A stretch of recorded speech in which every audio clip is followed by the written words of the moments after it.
से तो ओवैसी और कांग्रेस एक दूसरे को कोसते रहते हैं। कांग्रेस ओवैसी को बीजेपी की बी टीम बताती है। ओवैसी मुस्लिम वोटों में सेंध लगाने के लिए कांग्रेस और विपक्ष की दूसरी पार्टियों को पानी पी पी के कोसते हैं। लेकिन इस बार ओवैसी को किस बात का डर है कि वो ऐसा काम करने को भी तैयार हो गए जो किसी ने सोचा नहीं था। आज इसके बारे में आपको बताऊंगा, क्योंकि इस चुनाव में जिन सीटों की सबसे ज्यादा चर्चा हो रही है उन सीटों में एक सीट है हैदराबाद, जहां से ओवैसी चुनाव लड़ते हैं। ओवैसी के बारे में अक्सर इंडी गठबंधन पूरे देश में यह कहता रहता है कि ओवैसी तो बीजेपी की बी टीम है जो विपक्ष के वोट काटने के लिए उतरते हैं। लेकिन आपको यह सुनकर हैरानी होगी कि जिन ओवैसी को राहुल गांधी, ममता बनर्जी, अखिलेश, तेजस्वी जैसे नेता बीजेपी की बी टीम बताते हैं, उन ओवैसी को जिताने के लिए कांग्रेस हैदराबाद में इस हद तक जाने को तैयार दिख रही है कि ओवैसी के सामने कांग्रेस जो है वो अपना कैंडिडेट उतारने तक से ही चक रही है कि कहीं ओवैसी बीजेपी से ना हार जाए। बल्कि यहां तक दावा किया जा रहा है कि ओवैसी को हैदराबाद में कांग्रेस सपोर्ट भी करेगी। तो जिसको बीजेपी की बी टीम बताया उनको कांग्रेस सपोर्ट करने की बातें आ रही हैं कि कांग्रेस सपोर्ट करेगी ओवैसी को हैदराबाद में। यानी मामला टाइट है ओवैसी का फिर इसका मतलब। और फिर तो ये किसकी बी टीम हुए ये भी समझ में आने लग जाएगा लोगों को। तेलंगाना में कांग्रेस के एक नेता ने दावा कर दिया है कि हैदराबाद में असदुद्दीन ओवैसी का जीतना बिल्कुल तय है। ओवैसी और कांग्रेस के बीच अंडरस्टैंडिंग हो चुकी है। कांग्रेस हाईकमान और तेलंगाना के सीएम रेवंत रेड्डी ने निर्देश दिए हैं कि ओवैसी को जिताने के लिए कांग्रेस को सपोर्ट करना चाहिए। यह एक नेता दावा कर रहा है। यहां ध्यान देने वाली बात है कि हैदराबाद में अब तक कांग्रेस ने ओवैसी के सामने अपना कैंडिडेट भी डिक्लेयर नहीं किया है, जबकि 2019 के लोकसभा चुनाव में ओवैसी के सामने कांग्रेस ने फिरोज खान को उतारा था। इन्हीं फिरोज खान ने दावा किया है कि ओवैसी कांग्रेस में हैदराबाद सीट पर समझौता हो चुका है। यानी पिछले चुनाव का कांग्रेस का कैंडिडेट खुद कह रहा है कि कांग्रेस और ओवैसी के बीच डील हो गई है, अंडरस्टैंडिंग हो गई है। फिरोज खान का कहना है कि अगर यह समझौता नहीं होता तो वो हैदराबाद से कांग्रेस के कैंडिडेट होते।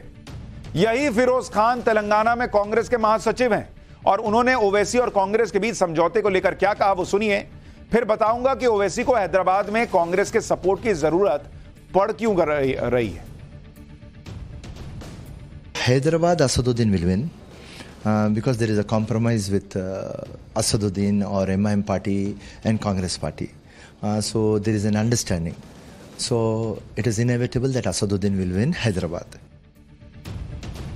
लेकिन सवाल तो यह है बॉस कि ओवैसी को हैदराबाद में कांग्रेस के सपोर्ट की जरूरत क्यों पड़ गई। जिस कांग्रेस को इतना गाली दिए पानी पी पी के कि मुसलमानों के लिए कुछ नहीं करते, आज उनसे सपोर्ट लेना पड़ रहा है। ऐसा कौन सामने खड़ा हो गया? क्योंकि ओवैसी तो के लिए तो हैदराबाद उनका गढ़ है। यहां से ओवैसी 4 बार से सांसद हैं, उनके पिता यहां से 6 बार सांसद रह चुके हैं। फिर ओवैसी को किस बात का डर है? क्या यह डर इसलिए है कि बीजेपी ने इस बार एक ऐसे कैंडिडेट को ओवैसी के खिलाफ उतार दिया है जिनकी बड़ी चर्चा है? बीजेपी ने हैदराबाद से माधवी लता को ओवैसी के सामने उतारा है। माधवी लता इससे पहले कभी लोकसभा चुनाव नहीं लड़ी, फिर भी उनकी इतनी चर्चा हो रही है और लोग कह रहे हैं कि माधवी लता ओवैसी को अच्छी फाइट देंगी। खुद माधवी लता ने दावा किया है कि ओवैसी हैदराबाद में इस बार 1.5 लाख वोट से हार जाएंगे। ओवैसी के लिए मुसीबत यह है कि हैदराबाद उनका गढ़ तो है, लेकिन पिछले 5 साल में हैदराबाद में उनका वोट शेयर गिरा है। और मैं आपको आंकड़ों से बताता हूं कि ओवैसी की हालत क्या है हैदराबाद के अंदर। आंकड़े क्या बता रहे हैं, और शायद इसीलिए हो सकता है उनको बीजेपी कैंडिडेट से डर लग रहा हो। हैदराबाद का हाल देखिए, जहां से ओवैसी कैंडिडेट है। 2019 का लोकसभा चुनाव, इसमें क्या होता है? ओवैसी की पार्टी AIMIM का वोट शेयर जो होता है, AIMIM, इसका वोट शेयर होता है 59%। यानी ओवैसी के नाम पर 59% वोट पड़ते हैं हैदराबाद में। लेकिन जब 2023 का विधानसभा चुनाव आता है तो हैदराबाद लोकसभा में AIMIM का जो वोट शेयर है, AIMIM का वोट शेयर वो गिरकर 43% हो जाता है, यानी 16% डाउन। ओवैसी के लिए यह मुसीबत सिर्फ इतनी नहीं है कि क्या उनके वोट कम हो रहे हैं, बल्कि ओवैसी की दूसरी मुसीबत यह है कि AIMIM के साथ हैदराबाद में कांग्रेस और केसीआर की पार्टी BRS, दोनों ही पार्टी का कोर वोटर मुसलमान है। 2019 लोकसभा में ओवैसी के खिलाफ कांग्रेस और बीआरएस को मिलाकर लगभग 13% वोट मिले थे और फिर 2023 विधानसभा चुनाव में जीत की वजह से कांग्रेस हैदराबाद में मजबूत हुई। ऐसे में अगर कांग्रेस यहां लड़ती तो ओवैसी को नुकसान होता, क्योंकि 2019 में हैदराबाद सीट का अगर आप रिजल्ट देखें तो यहां पर 2019 में क्या हुआ था, जो AIMIM है उसको कितने वोट आए थे, उसको 5,17,000 के करीब वोट आए थे और बीजेपी को इसी हैदराबाद के अंदर 2,35,000 वोट आए थे। यानी ऐसा नहीं कि बीजेपी का भी खत्म मामला, लेकिन वो ओवैसी से आधे पड़ती लगभग। बीआरएस जो है उसका कितना वोट था, उसका वोट था 63,000 और कांग्रेस का वोट था करीब 50,000, 50K, और जीत का अंतर 2,82,000। यानी इस रिजल्ट के हिसाब से देखें तो ओवैसी 2019 में बहुत आगे था, लेकिन फिर भी उन्हें अगर कांग्रेस की जरूरत पड़ रही है हैदराबाद जैसी सीट पर, तो इसका बड़ा कारण बीजेपी की कैंडिडेट हो सकती है, क्योंकि जिन माधवी लता को बीजेपी ने हैदराबाद में अपना कैंडिडेट बनाया है वो हैदराबाद की रहने वाली है और वहां 20 साल से समाज सेवा कर रही है। मुस्लिम महिलाओं के बीच भी माधवी लता ने बहुत काम किया है, जिसकी वजह से मुस्लिम महिलाओं में भी उनकी पकड़ मजबूत बताई जा रही है। 3 तलाक के खिलाफ हैदराबाद में माधवी लता बहुत एक्टिव रही हैं। हैदराबाद लोकसभा में कुल 48% महिला वोटर हैं और वो निर्णायक वोटर हैं। इसलिए क्या ओवैसी को एक डर लग रहा है और कांग्रेस से समर्थन की जरूरत पड़ रही है, यह सवाल पूछे जा रहे हैं। विपक्ष के नेता तो इसी में लगे हैं कि किसी तरह उनका अपना गढ़ बच जाए, चाहे वो ओवैसी हो, राहुल गांधी हो, अखिलेश यादव हो, ममता बनर्जी हो। उधर नरेंद्र मोदी हैं जो दूसरों के गढ़ में जाकर चैलेंज कर रहे हैं। पीएम मोदी आज फिर दक्षिण भारत पहुंच गए थे। चेन्नई में पीएम मोदी ने जबरदस्त रोड शो किया और इस मेगा रोड शो में बड़ी भीड़ दिखी। खुली गाड़ी में मोदी हाथ में बीजेपी का चुनाव चिन्ह कमल पकड़े नजर आए। 2 किलोमीटर के करीब लंबा रोड शो किया। सड़क के दोनों तरफ भीड़ जुटी हुई थी। फूलों को बरसाकर पीएम का स्वागत हुआ।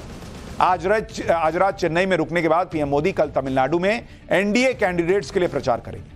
तमिलनाडु में पहले चरण में 19 अप्रैल को वोट डाले जाने हैं। आप पीएम मोदी की मेहनत देखिए कि आज शाम को दक्षिण भारत पहुंचने से पहले उन्होंने उत्तर भारत में 2 अलग अलग राज्यों में रैलियां की। पहली रैली यूपी के पीलीभीत में की और दूसरी रैली में एमपी के बालाघाट में लोगों से वोट मांगा। बालाघाट की रैली में पीएम ने कहा कि 10 साल में जो दिखा है ना, वो दिवाली की फुलझड़ी जैसा था। आगे तो पूरी दिवाली बाकी है, विकास का रॉकेट उड़ने वाला है। सुनिए पीएम ने क्या कहा, फिर आपको बताऊंगा कि चुनावी मंच पर सीएम योगी के लिए पीएम मोदी ने ऐसा क्या किया कि सब हैरान रह गए।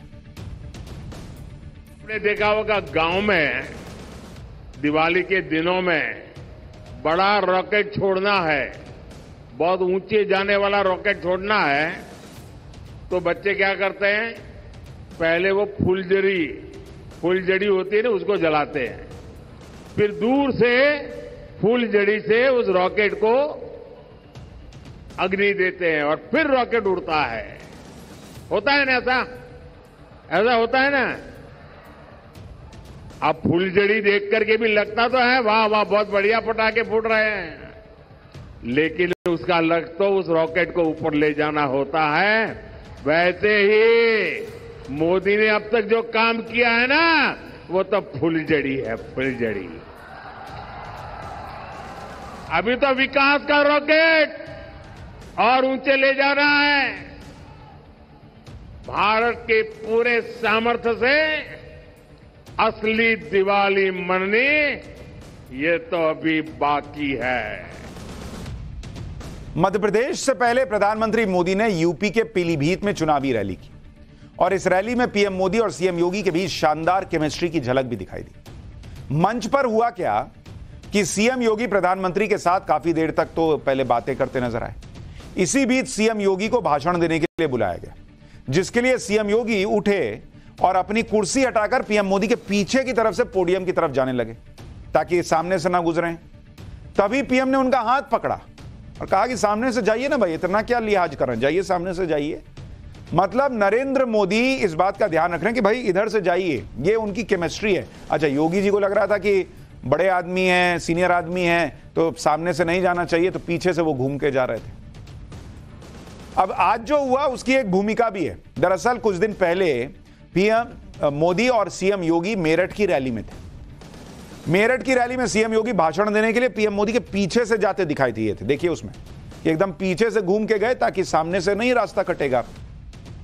लेकिन पीलीभीत की रैली में पीएम मोदी ने ऐसा नहीं होने दिया। उस बार तो वो उठ के चल दिए पीछे से, तो पीएम कुछ कर नहीं पाए, उन्होंने देखा नहीं कि उनको लगा कहीं जा रहे होंगे, देखा हो तो अच्छा चले गए। इस बार जैसे ही वो कुर्सी हटाने लगा उन्होंने कहा कि अरे भाई इतना न कीजिए, सामने से जाइए, कोई ऐसे बात नहीं।